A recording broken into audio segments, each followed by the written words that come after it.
পারে তোমার জোহরে জানাজা। বেনামাজির লাশ কবরে রাখিবে যখন, মাটির চাপে পাঁজরের হাড় ভাঙবে রে তখন, মানুষ ভাঙবে রে তখন। বেনামাজির লাশ কবরে রাখিবে যখন,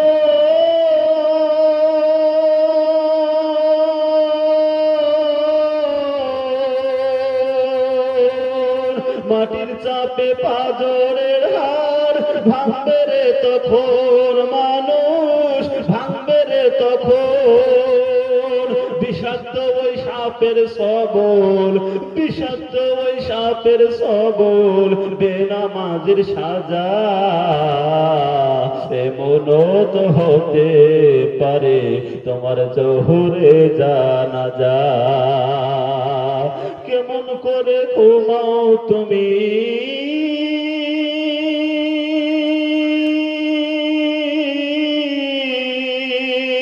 কেমন করে ঘুমাও তুমি, কেমন করে ঘুমাও তুমি, ফজর করে কাজা। এমনও তো হতে পারে তোমার জোহরে জানাজা।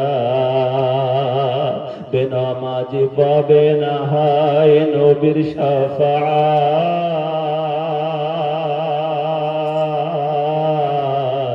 দুজক হবে শেষ ঠিকানা। আঘাত আর আঘাত, মানুষ আঘাত আর আঘাত। বেনামাজি পাবে না হয় নবীর শাফাআত,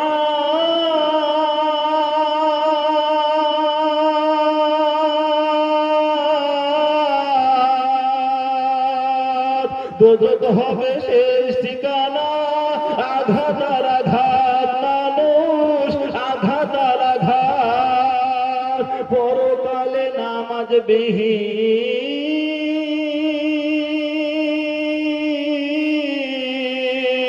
পরকালে নামাজ বিহীন পাবে না কো নাজাত। এমনও তো হতে পারে তোমার জোহরে জানাজা। কেমন করে ঘুমাও তুমি,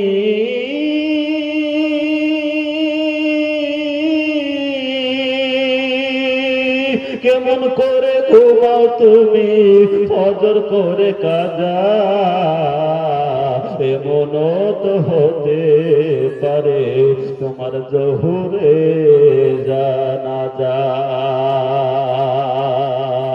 জোহরে জানাজা হয়ে যেতে পারে রে বাবা, পারে না? পারে না? ওই জোহরে জানাজা আমার আপনার হয়ে যেতে পারে, আমার আপনার মরণ হয়ে যেতে পারে। মরণের পর আমাদের আসল ঠিকানা হলো কবর। আল্লাহর নবী বিশ্ব নবী বললেন কবর হলো মানুষের প্রথম মঞ্জিল। ওই কবরে যদি কেউ পার হয়ে যায়, হাসর নাসর মিজান পুলসিরাত সব জায়গা সে পার হয়ে যাবে। আর কবরে যদি কেউ পাকড়াও হয়ে যায়, হাসর নাসর মিজান পুলসিরাত সব জায়গা সে পাকড়াও হয়ে যাবে। আল্লাহর নবী বিশ্ব নবী আমার পবিত্র জবানের মধ্যে বলে দিলেন,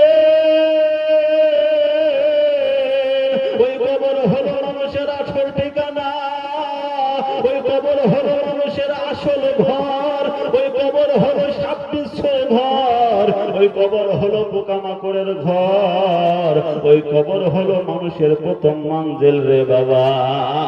আল্লাহর নবী বিশ্ব নবী আমার পবিত্র জবানের মধ্যে বলে দিলেন, ওই কবর হলো কঠিন, ওই কবর হলো ভয়ানক জায়গা।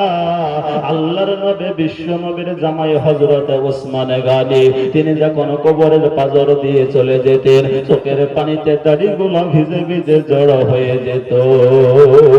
আল্লাহর নবীর সাহাবারা বলতেন, হুজুর আপনি যখন আল্লাহর নবীর মজলিসে বসে থাকে, আল্লাহর নবী যখন জাহান্নামের বর্ণনা করে, তখন আপনার চোখে আমরা পানি দেখতে পাই না, আর আপনি কবরের পাঁজর দিয়ে গেলে আপনার চোখে কেন পানি এসে যায়? হুজুর আল্লাহর নবী জাহান্নামের এত ভয়ানক আযাবের কথা বলে, তখন আপনার চোখে পানি